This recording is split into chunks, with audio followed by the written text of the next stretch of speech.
Assalamualaikum warahmatullahi wabarakatuh. Kembali bertemu saya Dina Andriana pada mata kuliah Etika Periklanan dan HKI di pertemuan 10.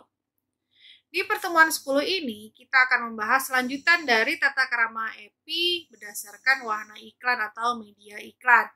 Nah, nggak usah lama-lama lagi ya, karena banyak pembahasannya. Kita mulai pada lanjutan tata krama EPI berdasarkan wahana iklan. Yang ke-8, yaitu perusahaan basis data atau database. Nah, penjelasannya sebagai berikut. Perusahaan basis data atau database adalah organisasi yang berorientasi laba yang mencari, menghimpun, mengelola, memanfaatkan, dan mengaktualkan daftar informasi pribadi orang-orang atau rumah tangga. Nah, jadi ya perusahaan-perusahaan ini tidak hanya berdasarkan perusahaan database saja, misalnya contoh Facebook, kemudian ada Twitter. Nah, ketika ada informasi-informasi mengenai data pribadi penggunanya, maka si perusahaan tersebut juga menjadi perusahaan basis database. Jadi, ketika kita menyerahkan informasi kepada suatu aplikasi, berarti perusahaan itu juga termasuk pada perusahaan basis database, basis data. Nah, yang pertama, pencarian dan penghimpunan basis data wajib dilakukan secara jujur, serta menghormati privasi dan hak-hak pribadi orang. Basis data yang sudah dimiliki disimpan secara aman dan terjaga dari kemungkinan penggunaan, pengungkapan, perubahan, atau pengerusakan oleh pihak-pihak yang tidak bertanggung jawab. Basis data yang ditawarkan kepada atau untuk digunakan bagi keperluan pemesan wajib dijaga ketat, ya, akurat dan aktual. Perusahaan basis data harus dapat mengidentifikasi orang-orang yang menolak informasi mereka digunakan oleh pihak ketiga maupun orang-orang yang belum dimintakan persetujuannya. Maka ketika kita mendaftarkan diri kepada suatu aplikasi atau kepada suatu apapun itu, ya biasanya ada syarat dan ketentuan berlaku yang harus kita setujui. Apakah kita bersedia atau benar-benar menginput identitas diri. Nah, ini yang tadi saya bahas bahwa harus ada persetujuan yang dimintakan sebelumnya. Perusahaan basis data harus bersedia untuk segera menghentikan pemanfaatan informasi dari orang-orang yang menolak terhadap penggunaan informasi tersebut kepada pihak ketiga. Ya, saran saya, ketika kita sudah merelakan, istilahnya merelakan ya, karena kita menulis dengan sendirinya bahwa kita ingin menggunakan suatu aplikasi atau menggunakan suatu pendaftaran tertentu pada suatu website, ya, otomatis kita memberikan data itu dengan sukarela. Nah, ketika tidak ingin digunakan datanya, berarti ya tidak usah memberikan informasi pada website tersebut. Perusahaan basis data harus menghormati permintaan seseorang untuk tidak lagi memperoleh kiriman dari suatu produk perusahaan atau pihak tertentu. Nah, misalnya kalau kita sudah join pada suatu aplikasi, join pada suatu e-commerce gitu ya, join kemudian pada suatu website, maka biasanya kita suka diberikan kiriman newsletter yang dikirimkan langsung kepada email kita, atau misalnya info-info penawaran dari e-commerce kepada kita. Nah, ketika kita tidak menginginkannya lagi, maka kita harus balik kepada akun kita yang ada di website, di e-commerce, atau di aplikasi yang kita daftarkan tersebut untuk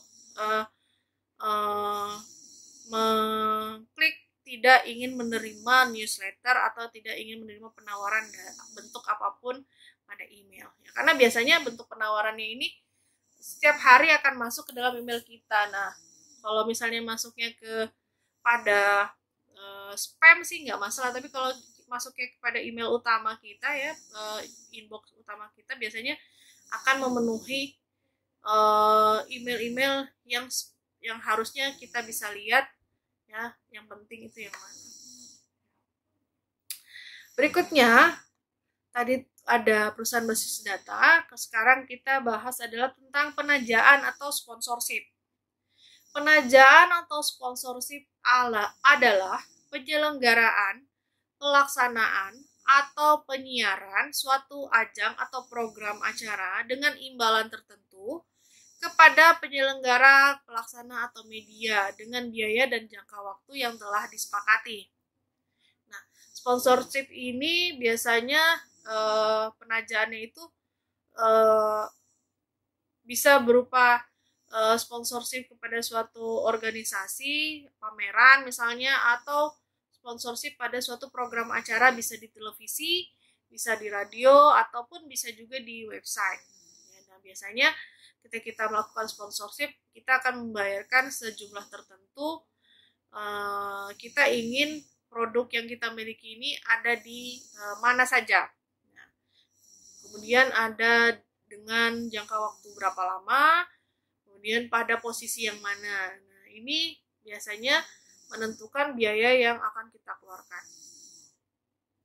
Iklan yang tampil pada ruang dan atau waktu penajaan tidak boleh dirancang sedemikian rupa sehingga sama atau amat menyerupai isi program yang disponsori. Jadi kita harus membuat materi sendiri.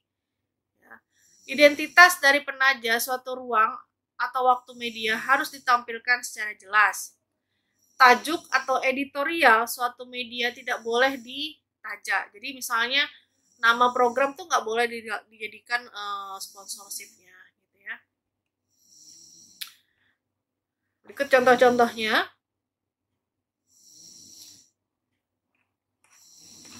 Ada WHO, ya.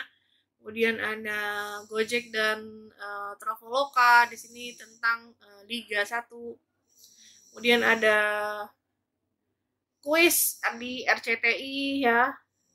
Di sini yang menaja adalah yang melakukan pengiklan ada Smart Friend pada programnya RCTI penayangan film, ya. Kemudian juga di sini ada FIFA World Cup Rusia 2018. Di sebagai penajanya, kemudian yang melakukan pengiklannya adalah Vivo. Vivo ini menjadi pembeli iklan di FIFA World Cup.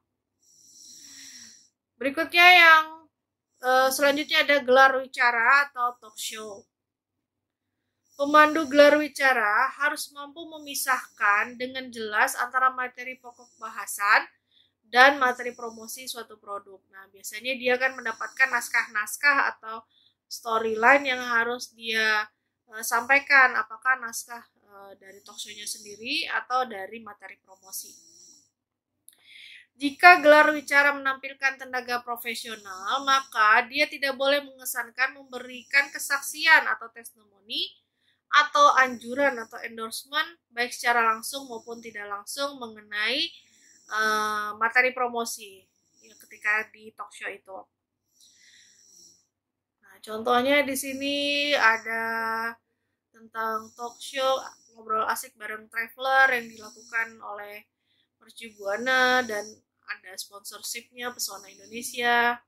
Kemudian banyak banget nih Elvara program talk show. Ya, bermacam-macam tuh kan talk show. Kita lanjutkan, berikutnya ada periklanan informatif atau informative advertising. Periklanan informatif ialah penyampaian pesan iklan dengan teknik atau tampilan layaknya karya jurnalistik.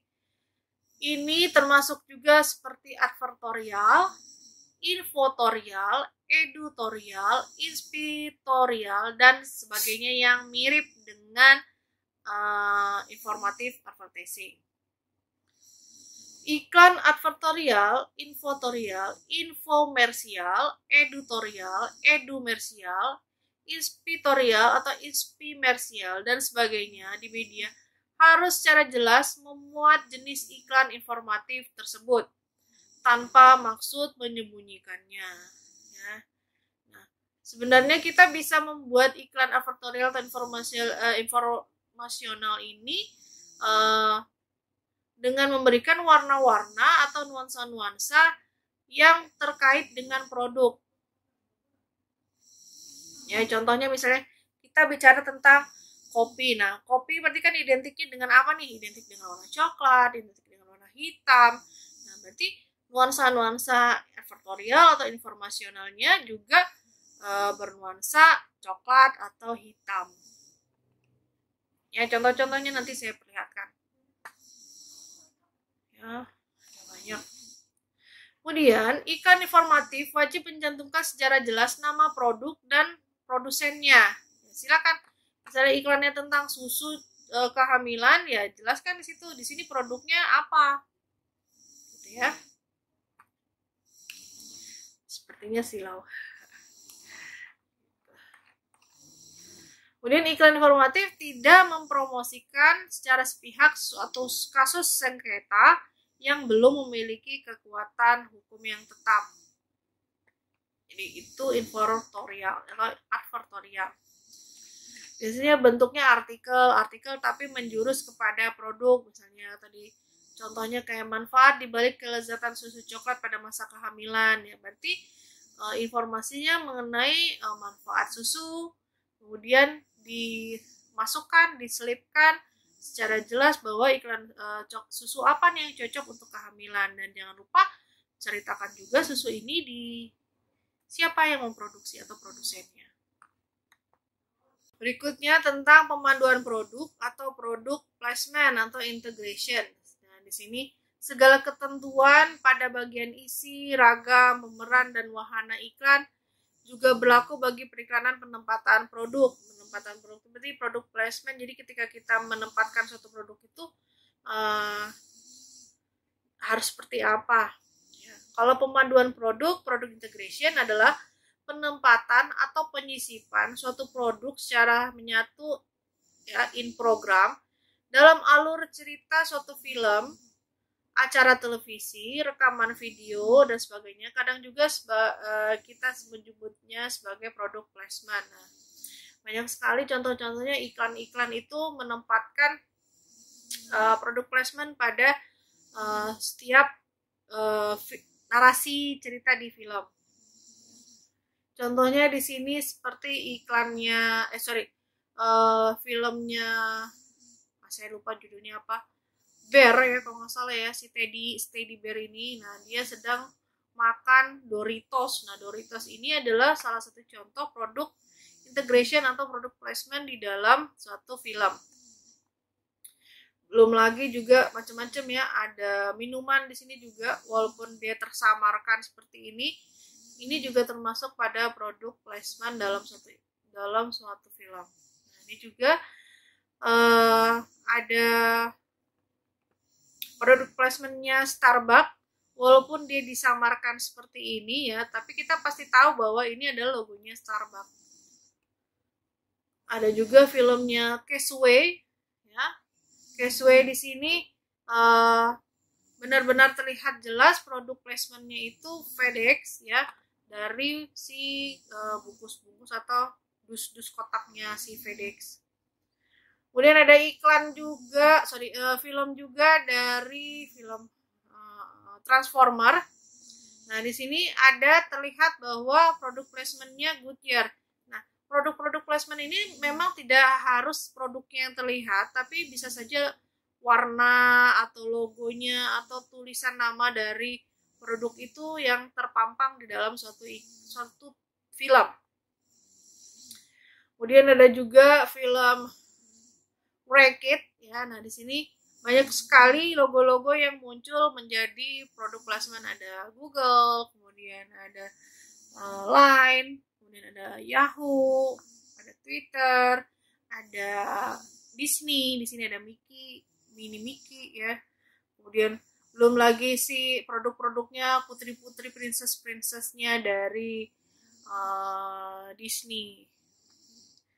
Jadi kalau kita nonton film itu jangan hanya nonton film saja nih teman-teman adver, juga bisa kita lihat bagaimana produk placement yang ada di dalam suatu film gitu ya. Karena ini biasanya nanti akan menjadi doktrin di bawah alam sadar kita bahwa produk-produk itu memang digunakan gitu ya. Oke, kita lanjut pada penggunaan data riset. Data riset tidak boleh diolah atau dimanipulasi sedemikian rupa sehingga tampilannya dalam iklan ini bisa menyesatkan. Data riset yang ditampilkan dalam suatu iklan harus sudah disetujui oleh penyelenggara risetnya. Iklan yang mencantumkan suatu hasil riset harus berdasarkan sumber data. Ya, banyak sekali iklan-iklan di Indonesia ini menggunakan hasil riset, misalnya contoh 9 dari 10 wanita. Nah, ini contohnya di sini adalah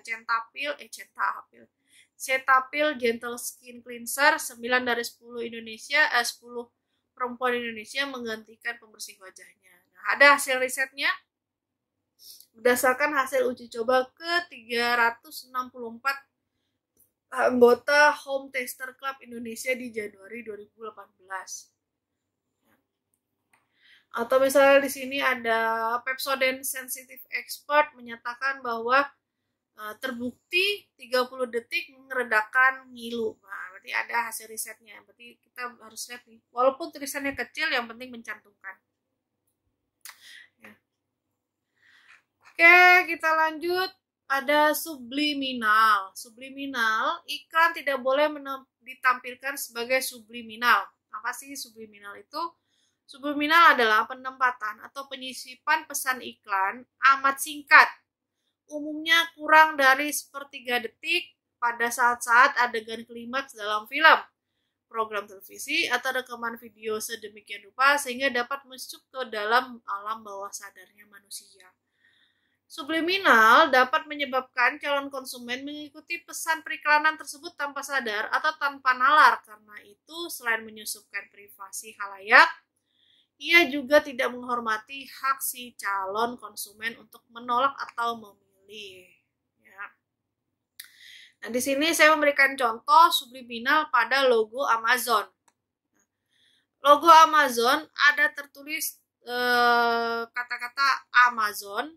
Nah, kemudian ada bentuk panah melengkung dan diarahkan mulai dari A hingga ke Z.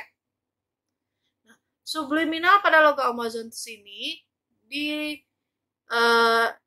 difilosofikan sebagai senyuman orang ya. Ini seperti senyum. Ada tanda panahnya di sini. Nah, senyuman dari si konsumennya Amazon. Kenapa ada ditulisnya atau tertandanya itu dari A hingga Z? Ini menandakan bahwa produk-produk yang dijual di Amazon itu mulai itu adalah produk-produk yang segalanya ada gitu ya, mulai dari A sampai Z di Amazon bisa dicari. Nah, seperti itu ya. Kemudian juga ada contoh dari subliminalnya rokok Marlboro. Jadi pada tahun 2005 itu produsen rokok dilarang untuk bermitra atau melakukan penajaan pada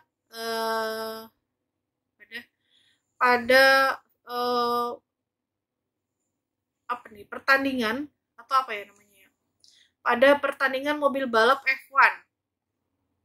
Jadi tidak boleh ada sponsor rokok di dalam olahraga. Tapi ini di Uni Eropa ya pada Juli 2005. Nah, kemudian karena Marlboro ini sudah melakukan kerjasama dengan Ferrari ya untuk sebagai penajaan, nah dia tidak boleh menempelkan logonya itu ke badan mobil. Nah, Marlboro menyiasati dia menggunakan barcode. Nah, barcode ini ketika dalam keadaan mobil kencang ya kecepatan tinggi, dia akan membentuk kata-kata Marlboro. Mereka kepikiran banget ya kayak gini. Saking inginnya produknya itu ada di badan mobil Ferrari. Ini dinamakan subliminal message atau pesan subliminal yang secara nggak sadar yang menonton itu bisa melihat logo atau produk yang ditajak atau yang di sponsorship.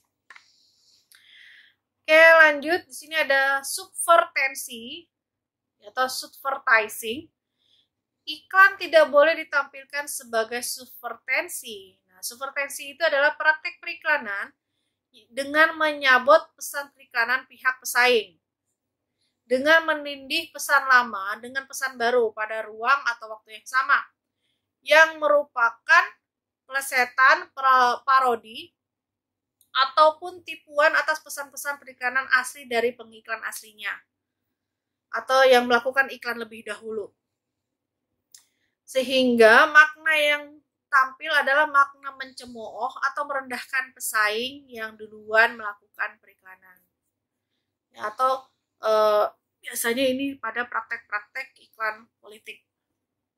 Nah, di sini saya punya contoh, itu adalah iklannya Antangin.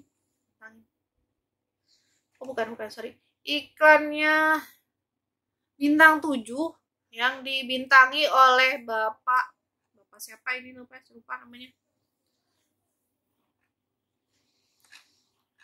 Ya, oleh Bapak namanya saya lupa ya, nanti saya cari dulu ya, nanti saya tunjukkan di sini. Di iklan Bintang 7 Masuk Angin bahwa si bapak ini adalah bukan orang pintar, tapi orang yang bejo. Nah, orang bejo kalau masuk angin minumnya Bintang 7.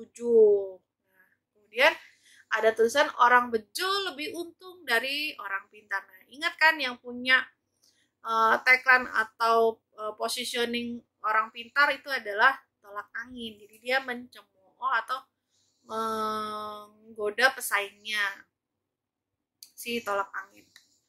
Kemudian ada lagi di sini contohnya ada IM3.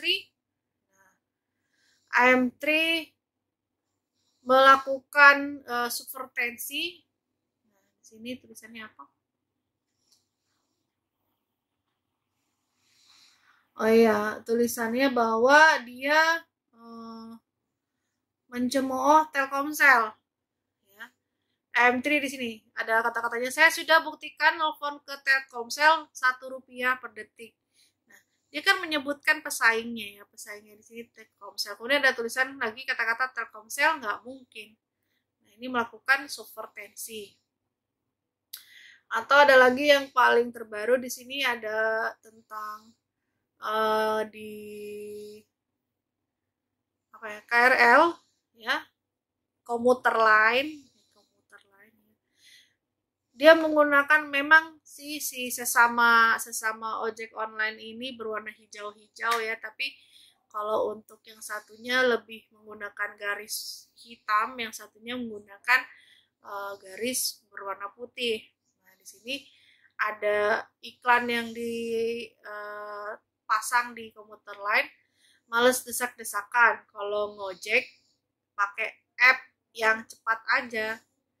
Grab Bike Indo.com dapatkan di aplikasi Grab Taksi. Nah, kata-katanya kan sudah jelas ya, di dalam si iklannya itu ada ngojek. Nah, berarti ini kan menyenggol si Gojek. Nah, jadi malah kata-katanya dipakai buat naskah iklan. Nama produknya Gojek itu digunakan untuk iklan. Oke. Tuh, kalau kalian bisa nanti cari lagi, banyak sekali iklan-iklan yang melakukan subvertensi. Oke, itu dia materi pertemuan 10 etika periklanan dan HKI tentang tata krama EPI berdasarkan wahana iklan dan contoh-contohnya. Mudah-mudahan penjelasan saya tadi dapat membantu pemahaman teman-teman Adver ya mengenai tata krama EPI di wahana iklan. Baik, sampai ketemu pada video pembelajaran berikutnya. Jangan lupa untuk like jika informasi yang saya berikan bermanfaat, komen untuk support memberikan pemateri pembelajaran yang terbaik, dan subscribe untuk tahu ada video terbaru dari saya. Oke, di sini saya Dina Andriana pamit. Assalamualaikum warahmatullahi wabarakatuh.